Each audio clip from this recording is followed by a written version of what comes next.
யோவான்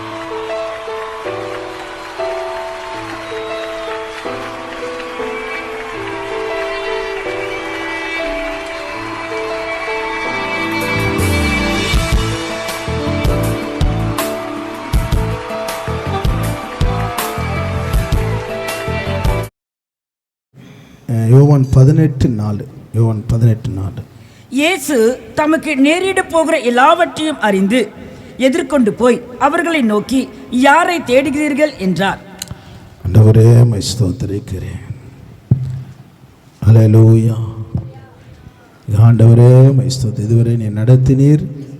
ஆரம்பத்திலிருந்து ஆராதனை பாடல் ஒவ்வொரு அறிவிப்பையும் ஆசீர்வதித்தீர். உம்முடைய வார்த்தையை சிலுவையின் பாடுகளை நாங்கள் தியானிக்க கிருபை செய்வீராக. உடைய நாமத்தை நீர் மகிமைப்படுத்துவீர். எங்களோடு பேசுவீராக. இயேசுவின் நாமத்தில் ஜெபிக்கிற நல்ல பிதாவே, ஆமென். இயேசு நமக்கு நேரிட போகிற எல்லாவற்றையும் அறிந்து எதிர்கொண்டு போய் அவர்களை நோக்கி, யாரை தேடுகிறீர்கள் என்று கேட்டார். அல்லேலூயா. அப்போ தமக்கு நேரிட போகிற காரியங்களை இயேசு அறிந்திருந்தாரா, அறியாமல் இருந்தாரா? அறிந்திருந்தார். இப்போ நமக்கு நேரிடுகிற காரியமே நாம் அறிந்திருக்கிறோமா, அறியாமல் இருக்கிறோமா? அறியாமல் இருக்கிறோம். அறியாமல் இருக்கிறபடினால சில நேருகிற காரியங்களை கண்டு நம்ம என்ன பண்ணுறோம்? அதனால் நம்ம தாங்க முடியலை. அதுக்கு நம்ம என்ன பண்ணுறோம்? எதையாவது ஒன்று சொல்ல வேண்டிய ஒரு சூழ்நிலை சொல்லிடுறோம். அல்லேலூயா. ஆனால் இயேசு சொல்லலை அது மாதிரி. அல்லேலூயா. ஏன்னா தனக்கு நேரிட போக எல்லாவற்றையும் அறிந்து அவர் எதிர்கொண்டு போனார். அல்லேலூயா. தாவீது கோலியாத்துக்கு முன்பாக எதிர்கொண்டு ஓடினான். அல்லேலூயா. அவன் பயமுறுத்துதல் இஸ்ரவேலை கலங்கடித்தது. அவனை பார்த்தால் அலறினாங்க. ஆனால் அவனுக்குள்ள அசைக்க முடியாத விசுவாசம் இருந்தது. அவன் என்ன பண்ணனா, கோலியாத்துக்கு முன்பாக ஓடினான். அல்லேலூயா. அவன் எதிர்கொண்டு போனான். யாரை தேடுகிறீர்கள் என்று கேட்டார். அல்லேலூயா. 5ஆம் வசனம் வாசிங்க.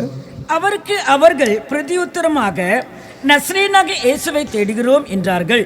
அதற்கு இயேசு, நான் தான் என்றார். அவரை காட்டிக் கொடுத்த யூதாசும் அவர்களுடனே கூட நின்றான்.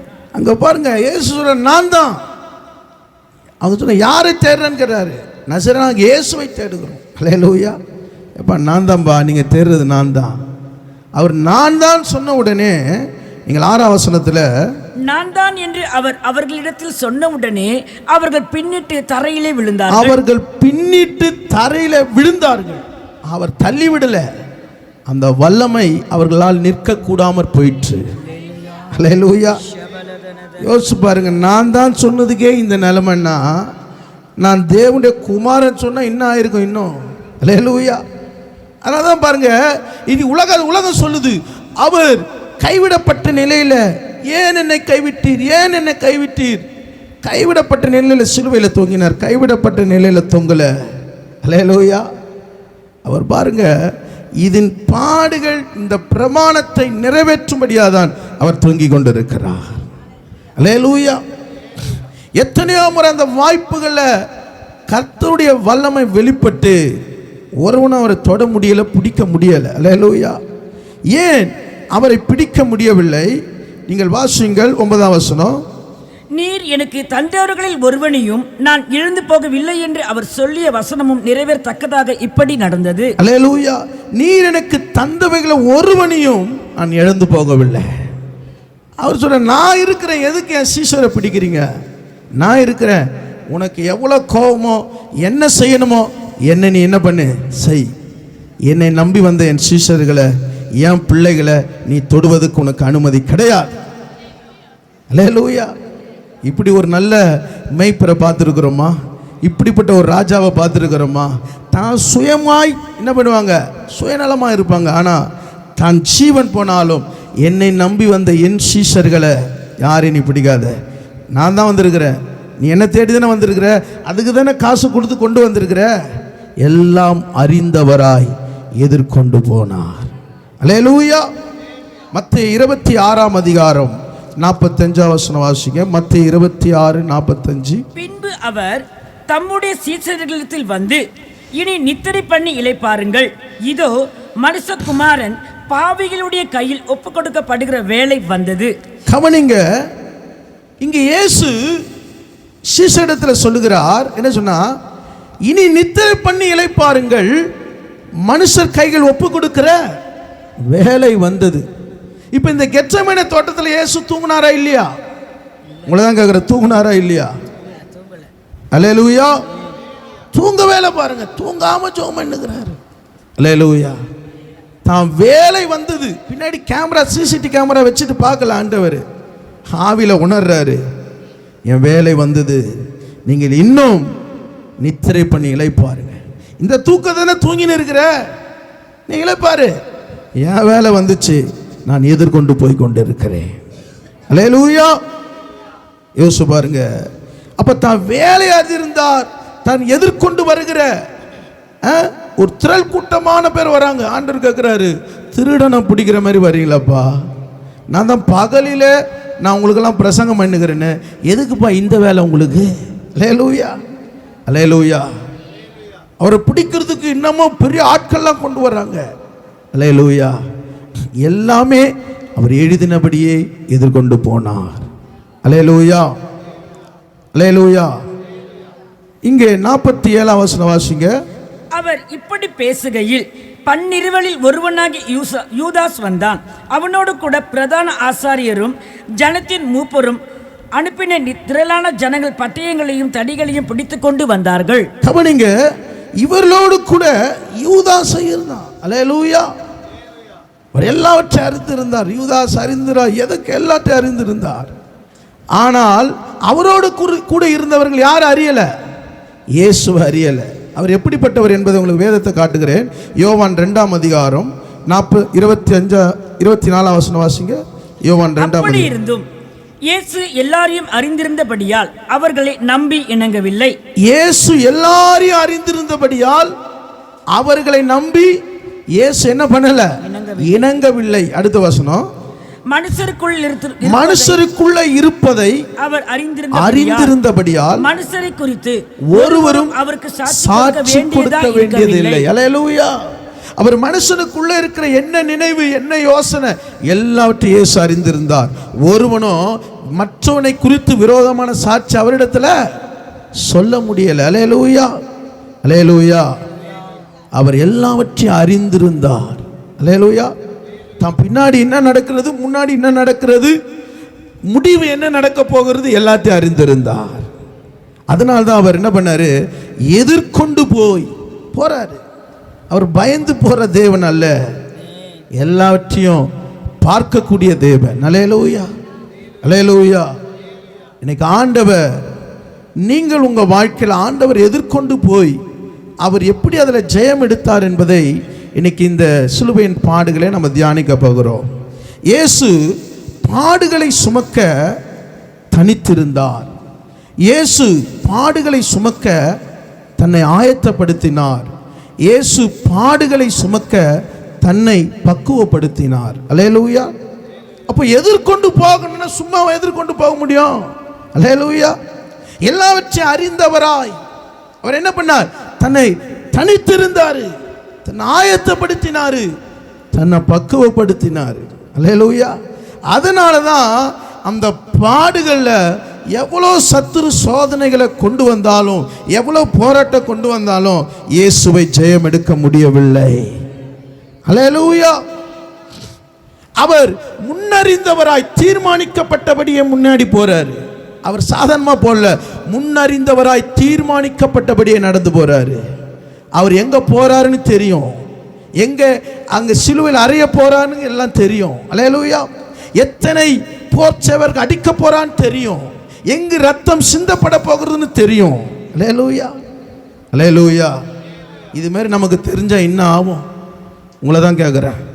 இப்படி ஆகும்னு தெரிஞ்சா ஹார்ட் அட்டாக் வந்து அப்படியே நின்றுவோம். ஆனால் இயேசு எல்லாவற்றையும் அறிந்தவராய் முன்னே செல்கிறார். அல்லேலூயா.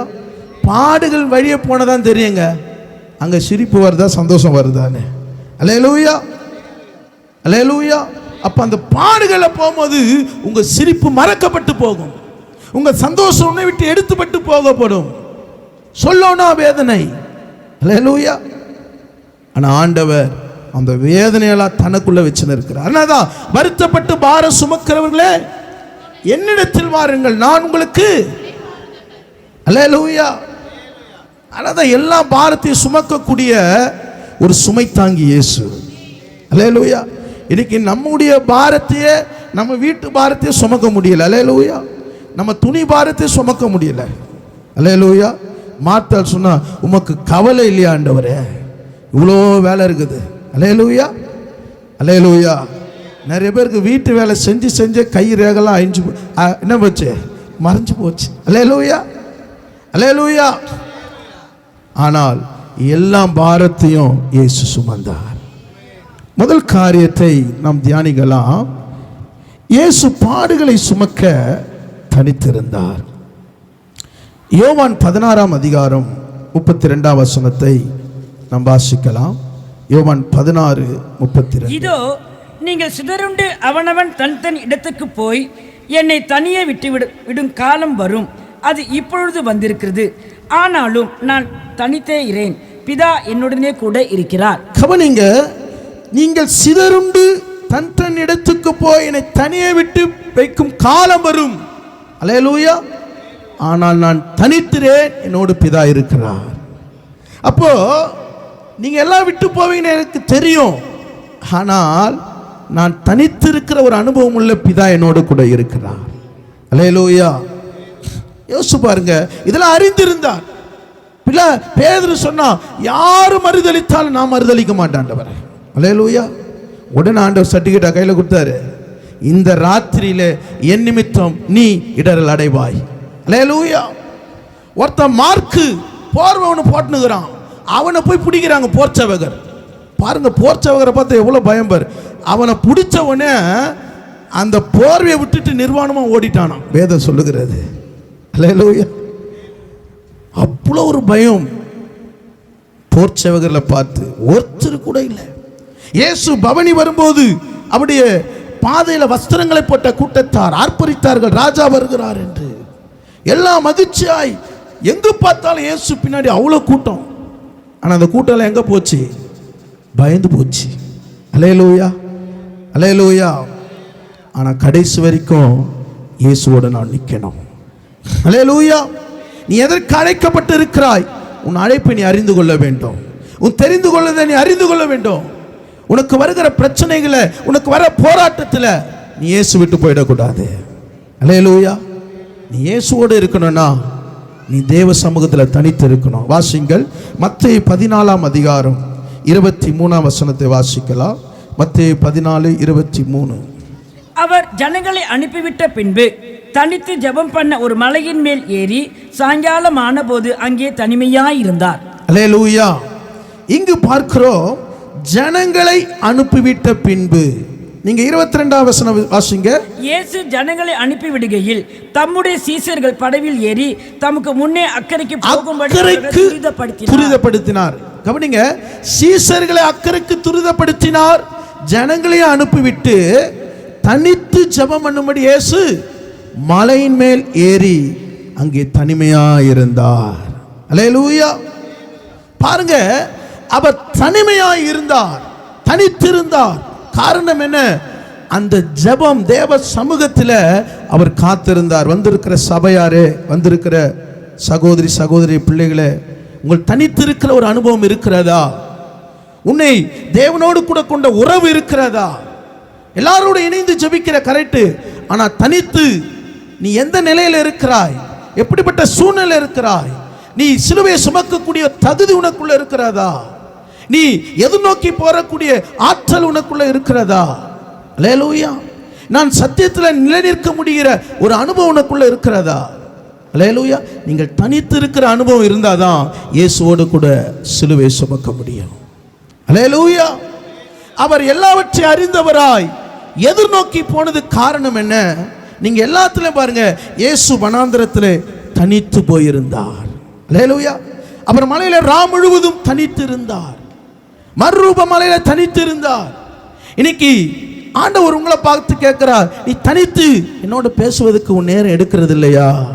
அல்லேலூயா. ஞாயிற்றுக்கிழமை ஆராதனைக்கு வந்துட்டேன் ஆண்டவரே, நான் உங்களை ஆராதனை பண்ண வேண்டேன், அட்டெண்டன்ஸ் போட்டேன், அது உண்மைதாம்மா. உனக்கு ஒரு சிலுவை வரும், உனக்கு ஒரு பாடு வரும். அந்த பாடுகள்ல நீ எதிர்நோக்கி போவதுக்கு உனக்கு ஒரு தேவ பலன் தேவை. அல்லேலூயா. உன் வீட்டுக்குள்ள, உன் சமுதாயத்துக்குள்ள நீ கடந்து போற நிலையில ஒரு பிரச்சனைகள் வழியா கடந்து போவ, அது உனக்கு ஒரு சிலுவையா இருக்கும். அதை நீ எதிர்நோக்கி போனா தனித்து தேவ சமூகத்தில் நீ காத்திருக்க வேண்டும். அல்லேலூயா. இயேசு தனித்து இருக்கும்போது அங்கே பார்க்கலாம். நீங்க மத்தேயு 20ஆம் அதிகாரம் 17ஆம் வசனம். 20ஆம் அதிகாரம் 17ஆம் வசனம். இயேசு எருசலேமுக்கு போகும்போது வழியிலே 12 சீசரையும் தனியே அழைத்து, இதோ எருசலேமுக்கு போகிறோம், மனுஷகுமாரன் பிரதான ஆசாரியரிடத்திலும் வேத பாரகரிடத்திலும் ஒப்புக்கொடுக்கப்படுவார். அவர்கள் அவரை மரண ஆக்கினைக்குள்ளாக தீர்த்து அவரை பரியாசம் பண்ணவும், வாரினால் அடிக்கவும், சிலுவையில் அறையவும் புறஜாதியார் இடத்தில் ஒப்புக் கொடுப்பார்கள். ஆகிலும் 3ஆம் நாளிலே அவர் உயிரோடு எழுந்திருப்பார் என்றார். இயேசு எருசலேம் போகும்போது 12 சீசரை தனியாக அழைச்சார். எதுக்கு அழைச்சாரு? மனுஷகுமாரன் பரியாசம் பண்ணவும், அங்கே தூசிக்கப்படவும், அவர் அடிக்கப்படவும், அவர் அடக்கம் பண்ணப்படவும், 3ஆம் நாள் உயிரோடு எழுந்திருக்கப்படவும். அல்லேலூயா. இப்போ இதெல்லாம் கேட்டு இவங்க என்ன பண்ணியிருக்கணும்? இவங்க என்ன பண்ணியிருக்கணும்? இயேசுக்காக ஜெபம் பண்ணியிருக்கணும். இன்னும் இவங்க என்ன பண்ணியிருக்கணும்? ஊழியத்தில் கொஞ்சம் கவன குறை இல்லாமல் கொஞ்சம் என்ன பண்ணியிருக்கணும்? அதிகமாக தேவ சமூகத்தில் தங்களை பலப்படுத்தி இருக்கணும். அல்லேலூயா. ஆனால் அங்கே நடந்துதா? அங்கே நடந்துதா? இதை ஒரு பாரப்பட்டு சொல்லும்போது செபுதேவின் பிள்ளைகளின் தாய் வந்து சொல்றா. என்ன சொல்றாங்கன்னா, நீங்கள் 20ஆம் வசனம் வாசிங்க. அப்பொழுது செபுதேவியின் குமாரருடைய தாய் தன் குமாரரோடு கூட அவரிடத்தில் வந்து அவரை பணிந்து கொண்டு, உம்மிடத்தில் ஒரு விண்ணப்பம் பண்ண வேண்டும் என்றாள். கவனிங்க, உம்முடைய ராஜ்யத்தில் என்னுடைய குமாரர்கள் 2 பேரும் ஒருவன் வலது பக்கத்திலும் ஒருவன் இடது பக்கத்தில் இருக்கும்படி அருள் செய்ய வேண்டும் என்று கேட்டுக்கொள்ளுகிறார்கள். அல்லேலூயா. அல்லேலூயா. ஆண்டவர் சொன்னாரு, என் பிதாவின் சித்தம் இல்லாமல் யாரும் அப்படி என்ன பண்ண முடியாது? உட்கார முடியாது. அல்லேலூயா. அப்ப கூட இருக்கிறவன் எதை பார்த்துனுக்கிறான்? எதை பார்த்துனுக்கிறான்? சிலுவை வேணாம் ஆண்டவரே, எனக்கு சிங்காசனத்தை கொடுங்க ஆண்டவரே. அல்லேலூயா. அல்லேலூயா. ஆண்டவர் பாரப்பட்டு சொல்றாரு, எப்பா எல்லாரும் என்ன தனியாக விட்டு போறாங்க, நான் சிலுவையை சுமக்க போறேன், வேதனைப்பட போறேன். அவருக்கு ஆறுதல் சொல்ல ஒருத்தன் இல்லை.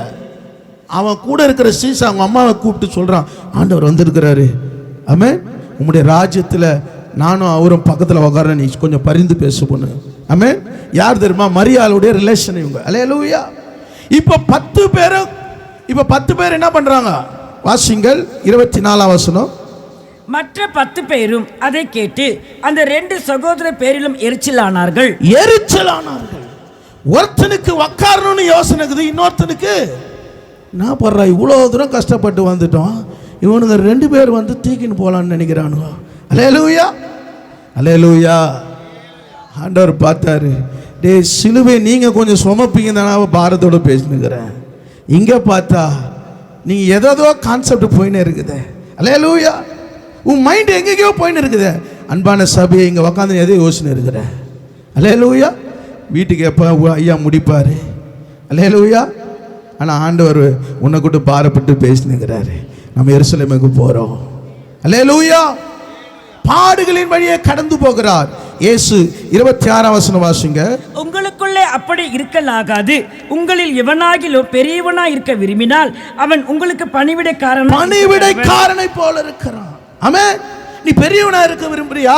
முதன்மையா இருக்க விரும்புறியா? நீ என்ன செய்யணுமா? பணிவிடை செய்யணும்பா. அல்லேலூயா. சிலுவை எடுக்கணும்னா உனக்குள்ள ஒரு பணிவிடை இருக்கணும், உனக்குள்ள ஒரு தாழ்மை இருக்கணும், உனக்குள்ள ஒரு பொறுமை இருக்கணும். உனக்குள்ள ஒரு முன்கோபத்தோடு நீ சிலுவையை சுமக்க முடியாது. சிலுவை எடுத்து மற்றவன் மேலே போட்டுருவ. மற்றவன் மேலே போடுறதுக்கு சிலுவை இல்லைப்பா, நீ சிலுவை எடுத்து கொண்டு போக வேண்டும். அல்லேலூயா. அல்லேலூயா. லூக்கா 5ஆம் அதிகாரம் 16ஆம் வசனம் வாசிங்க. லூக்கா 5ஆம் அதிகாரம் 16ஆம் வசனம். அவரோ வனாந்திரத்தில் தனித்து போய் ஜெபம் பண்ணி கொண்டிருந்தார். அல்லேலூயா. இங்கு பார்க்கிறோம், வனாந்திரத்தில் போய் தனித்து போய் ஜெபம் பண்ணி கொண்டிருக்கிறார். அல்லேலூயா. யோசிச்சு பாருங்க, வனாந்திரத்தில் போய் ஜெபம் பண்ணி கொண்டிருக்கிறார். 17ஆம் வசனம் சொல்லுது, அப்போது பிணியாளிகளை குணமாக்கத்தக்க வல்லமை விளங்கிற்று. அல்லேலூயா. அங்கே வல்லமையினால் நிரப்பப்படும்படியாக தனித்திருக்கிறார். இப்ப இயேசு ஒரு வீட்டில் பிரசங்கித்து கொண்டிருக்கிறார். இங்கு இயேசு வந்திருக்கிறார் என்று கேள்விப்படுகிறது, பட்டணமே கேள்விப்படுகிறது. அல்லேலூயா. இயேசுவை பார்க்கும்படி வகை தேடிக் கொண்டிருக்கிறார்கள். அல்லேலூயா, அல்லேலூயா. யோசிச்சு பாருங்க. அப்போ ஆண்டவர் தனித்து எதிர்க்கிற வல்லமையினாலே நீ நிரப்பப்படும்படியாய் இன்னைக்கு வந்திருக்கிற அன்பான சபையாரு, உன் வீட்டுக்குள்ள கர்த்தருடைய வல்லமை விளங்குகிறதா? அல்லேலூயா. இன்னைக்கு நீ பண்ணுகிற ஜெபம் உன் வீட்டுக்குள்ள ஒரு மாற்றம் வருகிறதா? அல்லேலூயா. அப்போ உன் வீட்டுக்குள்ளே ஒரு மாற்றம் வரல, உனக்குள்ளே ஒரு மாற்றம் வராமல் நீ எப்படி சிலுவை எதிர்கொண்டு நோக்கி போக முடியும்? அல்லேலூயா. நீ ஜெபிக்கிற அந்த ஜெபத்துல சத்துரு உன் கூடாரத்தை விட்டு வெளியே ஓடணும். பிரச்சனைகள் உன் வீட்டை விட்டு வெளியே ஓடணும். அந்த அளவுக்கு உன் ஜெபம் இல்லை என்றால் நீ எப்படி சிலுவையை சுமக்க முடியும்? எப்படி நீ எதிர்நோக்கி போக முடியும்? இயேசுடைய அங்க தனித்து ஜெபம் போது வல்லமை விளங்கிற்று. அல்லேலூயா. இங்க வல்லமை இல்லாத சீஷர்கள் இயேசுவை பார்த்து கேட்கிறார்கள். மார்க் 9ஆம் அதிகாரம் 28ஆம் வசனம் வாசிங்க. மார்க் 9. அவர் பிரவேசித்த போது அவருடைய சீஷர்கள் அதை துரத்திவிட எங்களால் ஏன் கூடாமல் போயிற்று என்று அவரிடத்தில் தனித்து கேட்டார்கள். கவனிங்க, நீங்க சீஷர்கள் கேட்கிறார்கள், எனக்கு தனித்து வந்து கேட்கிறாங்க, ஏன் எங்களால் துரத்தி விடாமல் போயிற்று? எங்களால் ஏன் முடியல? ஏன் எங்க வீட்டுக்குள்ள ஒரு ஜெயம் எடுக்க முடியல? ஏன் இந்த தோல்விகள்? ஏன் இந்த போராட்டங்கள்? அல்லேலூயா, அல்லேலூயா. ஆனால் தனித்து இருக்கிற ஒரு அனுபவம் இருந்தா இயேசு சொல்றாரு, இந்த ஜாதி பிசாசு ஜெபத்தினாலும் உபவாசத்தினாலும் போகவே போகாது. அல்லேலூயா. அப்போ ஆண்டவரோடு நீ தனித்து இருக்கும் போது நீ தேவ சமூகத்தில் நீ உபவாசத்தை எடுக்கும்படி ஆண்டவர் உனக்கு வழி நடத்துவார். உன்னை சுத்திகரிக்கும்படி உனக்கு உதவி செய்வார். அல்லேலூயா, அல்லேலூயா. இன்னைக்கு ஒரு மறுரூபமான வாழ்க்கை நமக்குள்ள இருக்கிறதா? எப்படி இருக்குது? இத்தனை வருஷம் வருகிறோம், எனக்குள்ள ஒரு மாற்றம் இருக்கிறதா? எனக்குள்ளே ஒரு மறுரூபம் இருக்கிறதா? இல்ல வந்து போன போலே என் வாழ்க்கை இருக்கிறதா? எனக்குள்ள இருக்கிற பாவ போராட்டத்திலிருந்து எனக்கு ஜெயம் எடுக்க முடிகிறதா? அல்லேலூயா. சிலுவை என்பது உனக்கு எதிராக இருக்கிற பாவத்தை நீ எதிர்நோக்கி அதில் ஜெயம் எடுக்கிறது. அல்லேலூயா. இன்னைக்கு உன்னால ஜெயம் எடுக்க முடியாமல் நீ கர்த்தரை ஆராதித்துக் கொண்டிருக்கிறாயா? அல்லேலூயா. நீங்கள் வாசிங்கள் மார்க் 9ஆம் அதிகாரம் 2ஆம் வசனம் வாசிங்க. 6 நாளைக்கு பின்பு இயேசு பேதுருவையும் யாக்கோப்பையும் யோவானையும் அழைத்து உயர்ந்த மலையின் மேல் அவர்களை தனியே கூட்டிக் கொண்டு போய் அவர்களுக்கு முன்பாக மறுரூபமானார். அல்லேலூயா. அவர் மறுரூபமாகும் போது எலியாவும் மோசையும் கடைசி மரணத்தை குறித்து அவரோட பேசிக் கொண்டிருக்கிறார்கள். அல்லேலூயா, அல்லேலூயா. உனக்குள்ள ஒரு மறுரூபம் இருக்குமானால் உன்னுடைய வாழ்க்கையில நடக்க போகிற எதிர்காலத்தை குறித்து ஆண்டவர் உன்னோடு பேசிக் கொண்டிருப்பார். அல்லேலூயா. நீ மறுரூபமே இல்லாத போது எப்படி ஆண்டவரோட சம்பாஷித்துக் கொள்ள முடியும்? அல்லேலூயா. கூட இருந்த சீஷர்கள் நித்திரை மயக்கத்தில் இருக்கிறார்கள். இயேசு அங்க பிதா பேசிக் கொண்டிருக்கிறார், அங்கே மோசே எலியா பேசிக் கொண்டிருக்கிறார்கள். பேதுரு என்ன சொல்றாரு? பேதுரு என்ன சொல்றாரு? உமக்கு ஒரு கூடாரமும் மோசேக்கு ஒரு கூடாரமும். அல்லேலூயா. அவங்க அதையா பேசியிருந்தாங்க, கூடாரம் போட்டுதான் பேசியிருந்தாங்க. எதை பேசியிருந்தாங்க? மரணத்தை குறித்து பேசிக் கொண்டிருந்தார்கள். எப்படிப்பட்ட ஒரு மரணத்தை இயேசு சந்திக்க போகிறார், எப்படிப்பட்ட ஒரு போராட்டத்தை சந்திக்க போகிறார், அங்க பேசி கொண்டிருக்கிறார்கள். பேதுரு சொல்றாரு, ஆண்டவரே 3 கூடாரத்தை போட்டுட்டு இங்கே செட்டில் ஆயிடலாமா ஆண்டவரே? அல்லேலூயா. ஆண்டவர் இங்க செட்டில் ஆகுறதுக்கு இயேசு இங்க வந்தாரு, உன்னை பரலோகத்துக்கு செட்டில் பண்ணதான் இங்க வந்திருக்கிறாரு. அல்லேலூயா. நம்ம நினைக்கிறோம் எதுக்கு இந்த பூமியிலே இருந்தாலாமே? இல்ல, உனக்கு ஆண்டவர் என் வீட்டில், என் பிதாவின் வீட்டில் அநேக வாசஸ்தலங்கள் உண்டு. அல்லேலூயா. நம்ம நினைக்கிறோம், இன்னும் ஆண்டவரை பெரிய வீடு இல்லையா? ஆண்டவர் உனக்கு ஒரு பெரிய செட்டிலான வீடு வச்சிருக்கிறார், அதனால இங்க தரமாட்டார, தருவாரு. நீ அந்த வீட்டை பார்த்தீங்கன்னா உனக்கு இங்க பெரிய வீட்டை தருவாரு. இங்க உன் வீட்டையே பார்த்திருந்தா ஆமென் ஒண்ணுமே நடக்காது. அல்லேலூயா. இயேசு மறுரூபமானார். அல்லேலூயா.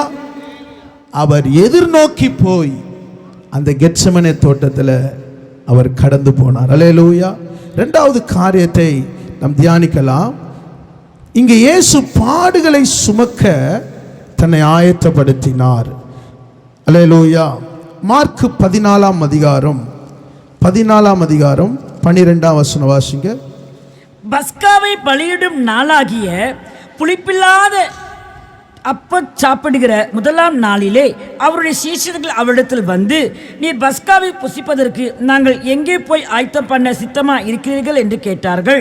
இங்கே பாருங்க, சீஷர் கேளுங்க, பஸ்காவை ஆசரிக்கிறதுக்கு நாங்கள் எங்கே போய் ஆயத்தம் பண்ணணும்?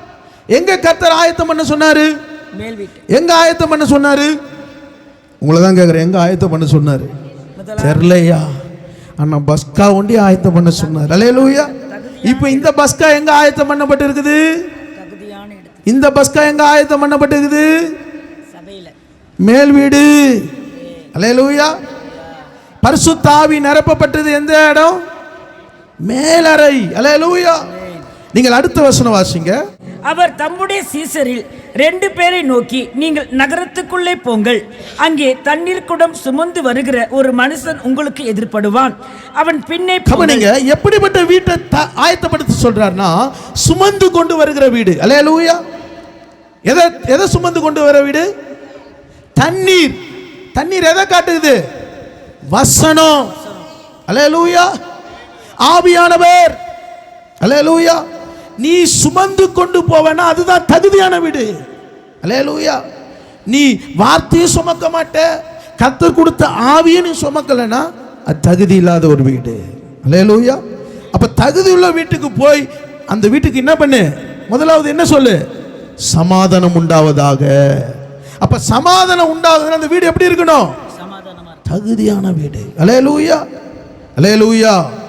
அப்ப பாருங்க, நீ தண்ணீர் கூட சுமந்து வருகிற மனுஷன் உங்களுக்கு எதிர்படுவான், அவன் பின்னாடி போ. சுமக்கிற வீட்டுக்கு நீ பின்னாடி போ. இயேசு உன்னை சுமந்து கொண்டு வந்தார். என்னை பின்பற்றுகிறவன் தன்னைத்தான் வெறுத்து தன் சிலுவையை அனுதினம் பின்பற்ற கடவன். அல்லேலூயா. நீங்க 14 வசனம் வாசிங்க.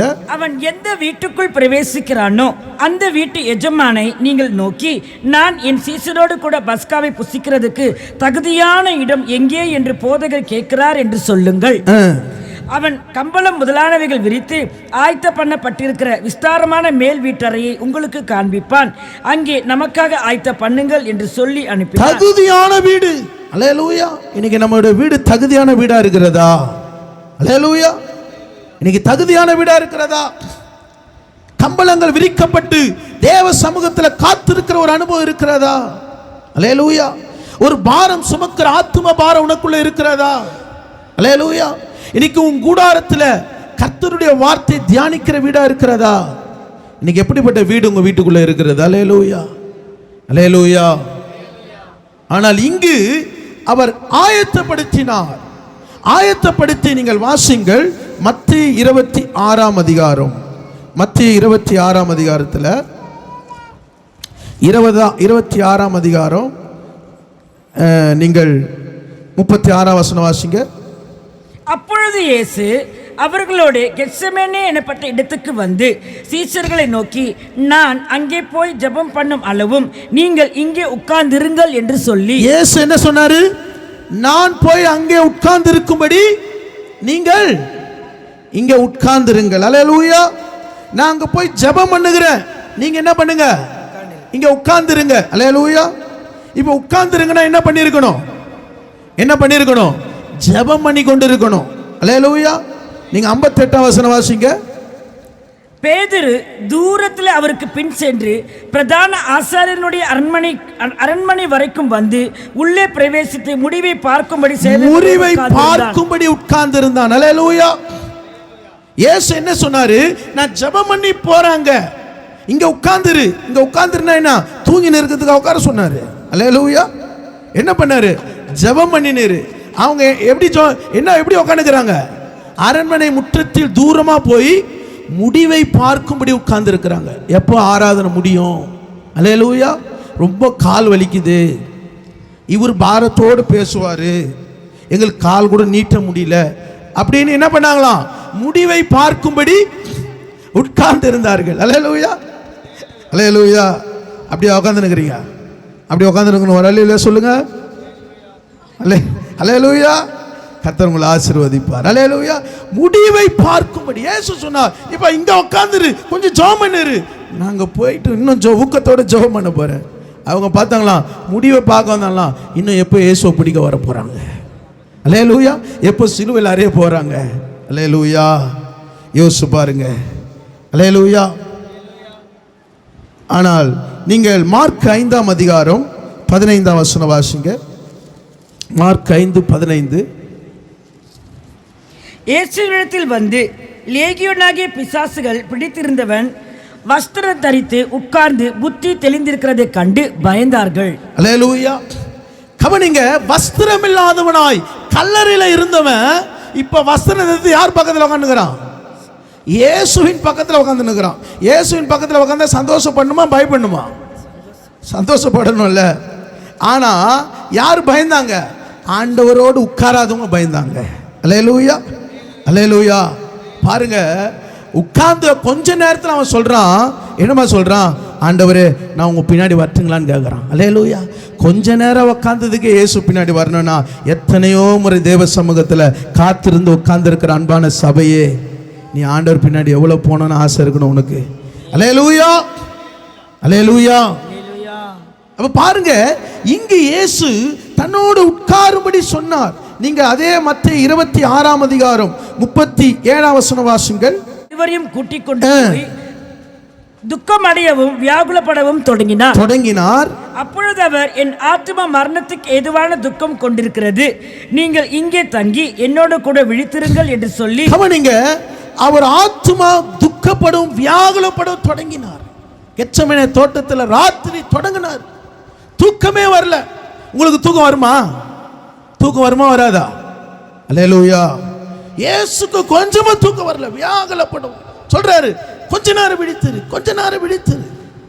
ஏன்னா விழித்திருங்கள், சோதனைக்கு படாதபடிக்கு விழித்திருங்கள். ஆவி உற்சாகம் உள்ளது, மாம்சம். இப்ப ஆண்டவருக்கு இயேசுக்கு ஆவி எப்படி இருந்தது? உற்சாகமா இருந்தது. முகம் குப்புற விழுறாரு, முட்டிக்கால் போடுறாரு, கூப்பிடுறாரு, சத்தமா கூப்பிடுறாரு. தூக்கம் அவரை விட்டு எடுத்து போடப்பட்டது. அல்லேலூயா. ஏன் தெரியுங்களா? இதை சுமக்கக்கூடிய ஒரு பலன் அவரை பெற்றுக்கொள்ள வேண்டும். அல்லேலூயா.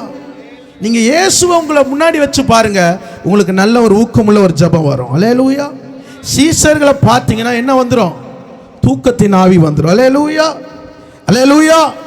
நீங்க லூக்கா 22ஆம் அதிகாரம் 44ஆம் வசனம் வாசிங்க. லூக்கா 22:44. அவர் மிகவும் வியாகுலப்பட்டு அதிக ஊக்கத்தோடு ஜெபம் பண்ணினார். அவருடைய வேர்வை இரத்தத்தின் பெருந்துளியாய் தரையிலே விழுந்தது. கவனிங்கள், வியாகுலப்பட்டு விழித்திருந்து ஜெபம் பண்றாரு. அவருடைய அந்த ஊக்கத்துடைய ஜெபத்துடைய பலன் என்னாச்சு? வேர்வையானது ரத்தமாய் சிந்தப்பட்டது. அல்லேலூயா. அவ்வளோ ஒரு பாரம். அல்லேலூயா. இப்ப ஜெபம் பண்ணி முடிச்சிட்டாரு. அல்லேலூயா. 45ஆம் வசனம் வாசிங்க. அவர் ஜெபம் பண்ணி முடித்து எழுந்திருந்து தம்முடைய சீசரிடத்தில் வந்து அவர்கள் துக்கத்தினாலே நித்திரை பண்ணுகிறது. எப்படி தூங்குறாங்க சீசருங்க? துக்கத்தினாலே தூங்குறாங்க. அல்லேலூயா. அல்லேலூயா. இயேசு அங்கே ஊக்கத்தோடு ஜெபம் பண்ணினார். இன்னைக்கு இப்படிப்பட்ட ஒரு ஊக்கமுள்ள ஜெபம் உனக்குள்ள இருக்கிறதா? அங்கே ஒரு ஜெயம் உள்ளவராக அந்த சிலுவையை சுமக்கும்படியாக தன்னை ஆயத்தப்படுத்தினார். அல்லேலூயா. அதிக ஊக்கத்தோடு ஜெபம் பண்ணார். அல்லேலூயா. அந்த ஜெபத்தின் வல்லமை வேர்வையிலிருந்து ரத்தம் சிந்தப்பட்டது. இன்னைக்கு அப்படி ஜெபம் பண்ண முடியுதா? ஒரு 3 மணி நேரம் உட்கார்ந்தோன்னு வேர்வை வந்தோன்னு என்ன பண்றோம்? கட்சி பெத்து இன்னும் வேர்வை. அல்லேலூயா. ஆனா இயேசு உன்மேல் வந்த ஆக்கினை அவர் மேல் தன்னை ஏற்றுக்கொண்டார். உனக்கு சமாதானத்துக்கு கொடுக்கும்படி ஆக்கினை அவர் ஏற்றுக்கொண்டார். அல்லேலூயா. அப்ப அந்த வேர்வை சிந்தப்படுமானால் அந்த மூளை பகுதியில் கொஞ்ச நேரம் கூட தூக்கம் இல்லாத போது அந்த மூளை பகுதியில் ஒரு பெரிய போராட்டம், ஓட வேண்டிய ரத்தம், யோசிக்க வேண்டிய காரியங்களை ஸ்டாப் ஆயிடுச்சாங்க. அங்கேயே ஆண்டவர் என்ன ஆச்சு? பாதி மரணத்துக்குள்ள போயிட்டாரு. எங்க? கெத்செமனே தோட்டத்தில். அல்லேலூயா. பாதி மரணத்துக்குள்ள போயிட்டாரு. அங்கே தூக்கம் இல்லை. இப்போ வேர்வத்துல ரத்தம் வந்துச்சு. பொதுவாக ரத்தம் காதில், கண்ணில், வாயில் வந்தாலே அன்கண்டிஷன் டாக்டர் சொல்லிடுவாங்க, ரொம்ப முடியாது. அல்லேலூயா. ஏன்னா இங்க ரத்தம் வந்துச்சுன்னா மூளையில ரத்த கசி உண்டாயிடுச்சுன்னு அர்த்தம். அல்லேலூயா. அப்ப மூளையில டக்குன்னு கையை வைக்கிறது கூடாத காரியம். அல்லேலூயா. ஒருவேளை ஆபரேஷன் பண்ணினாங்கன்னா பண்ணும்போது கூட உயிர் போயிடும். அப்படிப்பட்ட ஒரு கொடூரமான ஒரு சூழ்நிலையில இயேசு பாதி மரணத்தை சந்தித்தவராய் கடந்து போனார். அல்லேலூயா. காரணம் தெரியுமா? ஒரு ஊக்கமுள்ள ஜெபம், ஒரு ஆயத்தம். இன்னைக்கு ஒரு ஆயத்தம் இல்லாமல் நீ வந்திருப்பாயனால், இன்னைக்கு ஆண்டவர் சொன்னார், சிலுவையில கொண்டு போகும்போது அழுகுறாங்க, ஆண்டவரே ரத்தம்லாம் வருது ஆண்டவரே. ஆண்டவர் சொன்னாரு, இந்த ரத்தம்லாம் வந்து இதெல்லாம் முடிய போது உனக்காகவும் பிள்ளைக்காக நீ அழுவ. அல்லேலூயா. ஏன்னா ஒரு கல்லின் மேல் ஒரு கல்லிராதபடிக்கு சத்துரு உன்னை தரமாட்டி போடும்படிக்கு உன்னை சோதிக்க போகிறான். நீ அழு. என்ன குறித்து நீ அழாத, நீ அழு. உன் பிள்ளையுடைய வாழ்க்கை, உன் குடும்பத்தை சூழ்நிலை இன்னும் ரட்சிப்பு இல்லாம இருக்கு, பின்மாற்றமா இருக்குது, இன்னும் தடுமாறி இருக்குது உன் குடும்பம். அல்லேலூயா. அதை பார்த்து நரகத்துக்கு போகாதபடி நீ அழு. அழுகிறோமா? அப்படி ஒரு பாரம் இருக்கிறதா?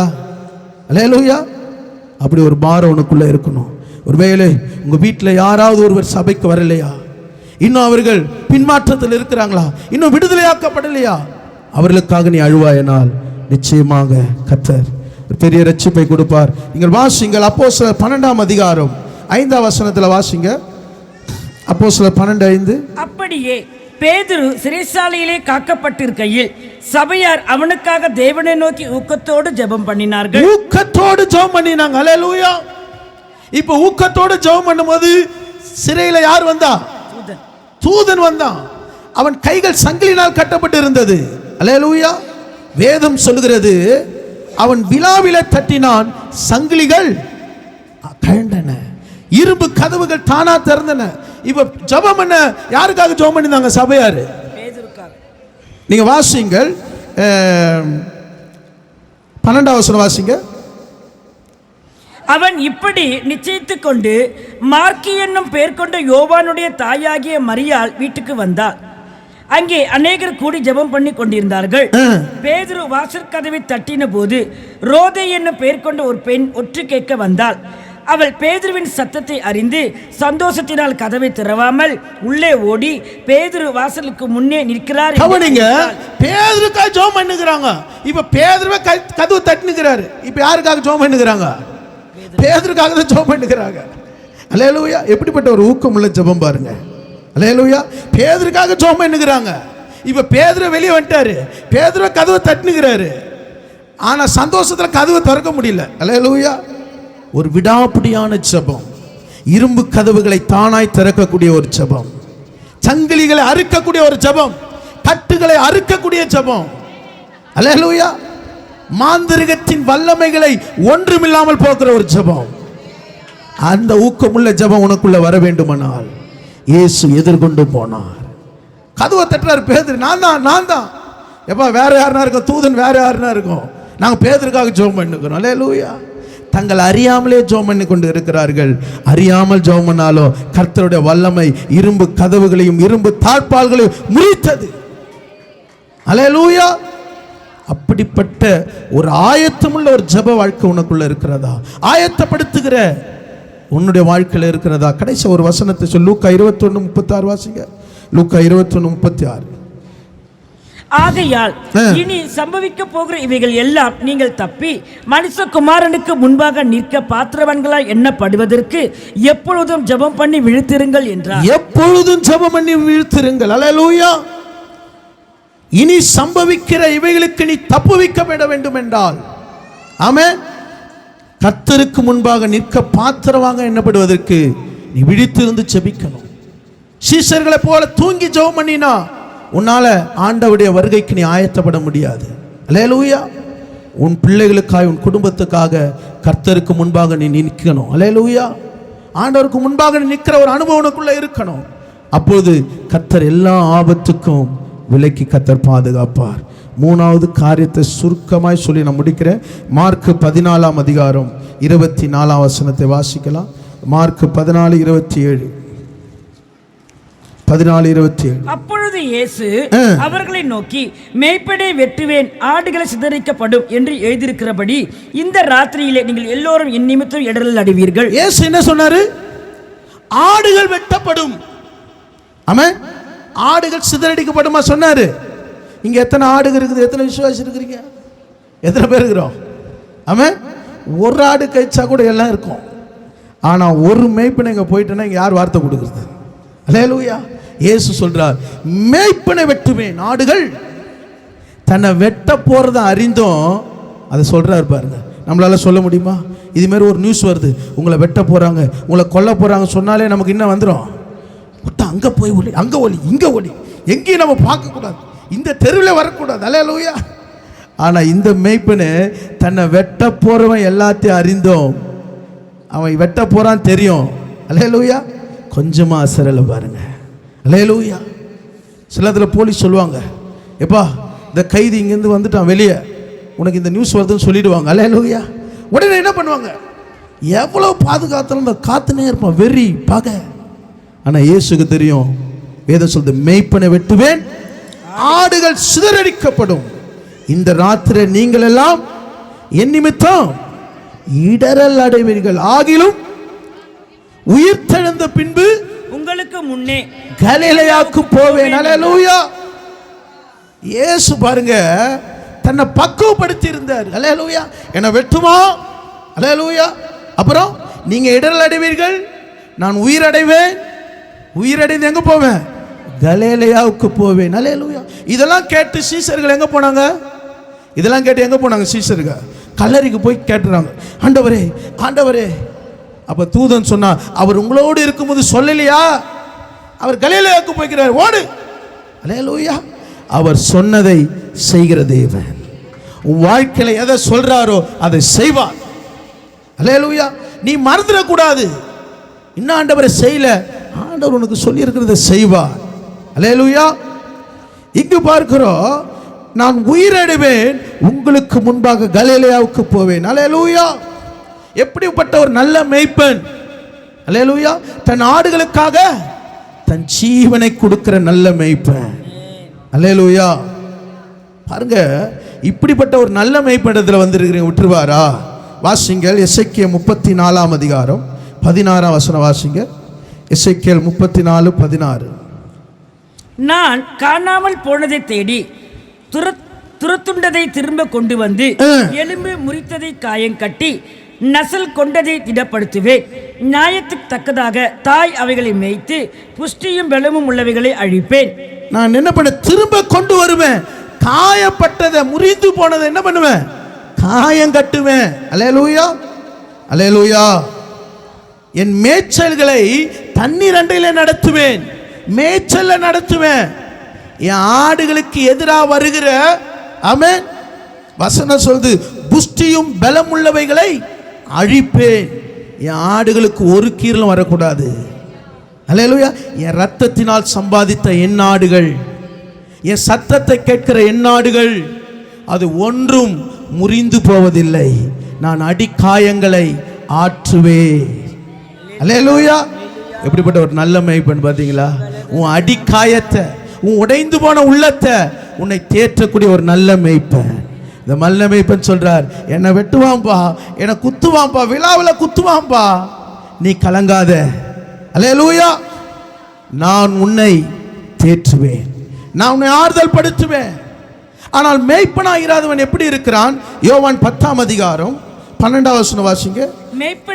மேய்ப்பன் அறியாதவனும் ஆடுகள் தனக்கு சொந்தம் அல்லாதவனுமான கூலியால் ஓநாய் வருகிறதை கண்டு ஆடுகளை விட்டு ஓடி போகிறான்.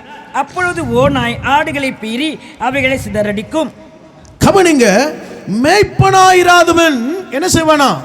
தனக்கு சொந்தமில்லாதமான கூலிக்கு ஓநாய் வருகிறதை கண்டு ஓடுவானா. அல்லேலூயா. ஓநாய்க்கு முன்பாக நிற்காத ஒரு மேய்ப்பன். அல்லேலூயா. தாவீது எப்படிப்பட்ட மேய்ப்பன்? சிங்கத்தின் வாயிலிருந்து ஆடுகளை பறித்த ஒரு மேய்ப்பன். அல்லேலூயா. அல்லேலூயா. அவன் சொல்றான் சவுலுக்கு முன்னாடி, என் ஆடுகள் ஒரு முறை நாம் மேய்க்கும் போது சிங்கமும் கரடிய வந்தது, அதை ஒரு ஆட்டை கிழிக்கிறது போல நான் கிழித்து போட்டேயா. எனக்கு யுத்தம் பண்ண தெரியாதுயா, ஆனா என் ஆடுகளை சத்துரு பீறுவதற்கு நான் விட மாட்டேயா. அல்லேலூயா. கர்த்தர் ஒரு நல்ல மேய்ப்பனை தெரிந்து கொண்டார். அல்லேலூயா. எதுக்கு அவனை மேய்ப்பனா தெரிந்து கொண்டார்னா, சிங்கத்தின் வாயில ஆடை நம்ம என்ன பண்ணுவோம், பானா போது ஒரு ஆடு போனா போட்டோம், இல்லை இல்லை, அந்த ஆடு கூட சாகக்கூடாது. அதுக்கு ஆத்துமா இல்லைங்க, அதுக்கு நித்திய ஜீவன் இல்லை. ஆனா அந்த ஆட்டுக்காக தன் உயிரை கொடுக்கிற ஒரு நல்ல மேய்ப்பன். அல்லேலூயா. அவர் மாடுகளை குறித்தும் கவலையா இருக்கிறாராம், வசனம் சொல்லுது. அல்லேலூயா. ஏன் உன்னை குறித்து கவலையா இருக்க மாட்டாரா? உன் குடும்பத்தை குறித்து கவலையா இருக்க மாட்டாரா? உன் சரீரத்தின் வியாதியை குறித்து அவர் கவலையா இருக்க மாட்டாரா? இந்த நல்ல மேய்ப்பன் சொல்லுகிறார், என் ஆடுகளுக்காக நான் ஜீவனையே கொடுப்பேன். அல்லேலூயா. எல்லாம் கண்களை மூடி 3 காரியங்களை நாம் பார்த்தோம். அல்லேலூயா. இயேசு தமக்கு நேரிட போகிற எல்லாவற்றையும் அறிந்து எதிர்கொண்டு போனார். அல்லேலூயா. அவர் எதிர்கொண்டு போகுவதற்கு இயேசு பாடுகளை சுமக்க தனித்திருந்தார். பாடுகளை சுமக்க தன்னை ஆயத்தப்படுத்தினார். இயேசு பாடுகளை சுமக்க தன்னை பக்குவப்படுத்தினார். இன்னைக்கு நீ இயேசுவை பின்பற்றி செல்வாயனால், இந்த அனுபவங்கள் உனக்குள்ளே இருக்குமானால், நீ சிலுவையை கண்டு நீ பயந்து ஓட மாட்ட. சீஷர்களை போல பயந்து ஓட மாட்ட. நீ சிலுவையை சுமந்து உனக்கு வைத்திருக்கிற பாதையில நீ கடந்து போவாய். எல்லா கண்களை மூடி இந்த திருப்பந்திக்கு ஆயத்தமாயிருக்கிறவர்கள், இந்த ஞானஸ்தானத்தில் உடன்படிக்கை பண்ணினவர்கள், நீங்கள் இதற்கு முழங்கால் படியிட்டு தேவ சமூகத்தில் நீங்கள் இது ஆயத்தத்தோடு இருக்கலாம். நான் எதை பார்த்தான் எனக்கு தெரியல, ஆனால் அந்த ரத்தம் பீறிட்டும் தண்ணீரும் வரும்போது மெய்யாகவே இவர் தேவனுடைய குமாரன், மெய்யாகவே இவர் தேவனுடைய குமாரன். அந்த ரத்தத்தின் வல்லமை சகல பாவங்களையும் நீக்கி நம்மை சுத்திகரிக்கிறது, சுத்திகரிக்கிறது. ராபாலா ஷாகாலா தூரா மாக்கராபாலா. அந்த ரத்தம் உன் வீட்டுக்குள்ளே பூசப்படும் பொழுது சங்கார தூதன் உன் வீட்டுக்குள்ளே நுழைய முடியாது. ஷபாலா தரா நாமா காதூரினி மாகாதாரா மலா தரா நாமா.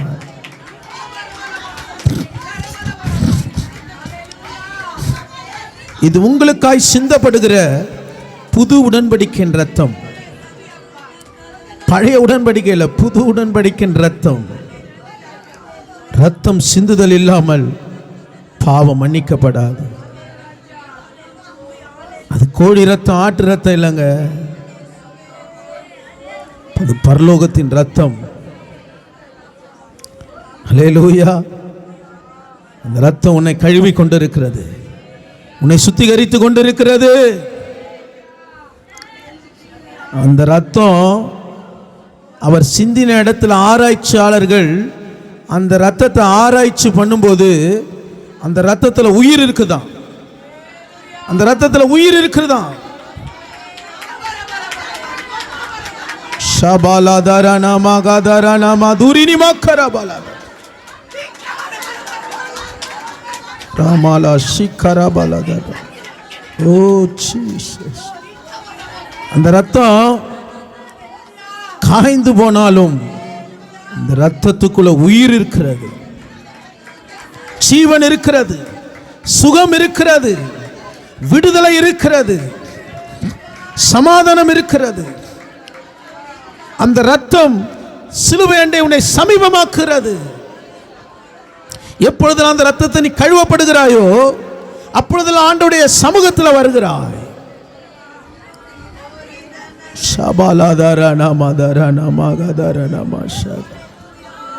ஆண்டவரே மை ஸ்தோத்திரிக்கு, உம்முடைய ரத்தத்துக்காக ஸ்தோத்திரம், உம்முடைய காயங்களுக்காக ஸ்தோத்திரம், உம்முடைய அன்புக்காக ஸ்தோத்திரம்.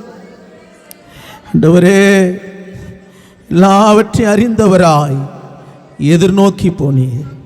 பின்னிட்டு போல கலப்பையில கை வைத்திட்டவன் திரும்பி பார்க்க கடவன் சொன்னீர். ஆண்டவரே எங்களை மீட்கும்படியாக நீ ரத்த சிந்தினீர். நீங்க பின்னிட்டு பார்க்கலப்பா, நாங்க பின்னிட்டு பார்த்துட்டோம். நாங்கள் இந்த உலகத்தை திரும்பி பார்த்துட்டோம், நாங்கள் உங்களை கைவிட்டுட்டோம். ஆனால் நீங்கள் எங்களை கைவிடலப்பா. நீங்கள் எங்களை கைவிடல ஆண்டவரே. எங்களை கண்மலை நிறுத்துற வரைக்கும் உங்க கை எங்களை விடவில்லை.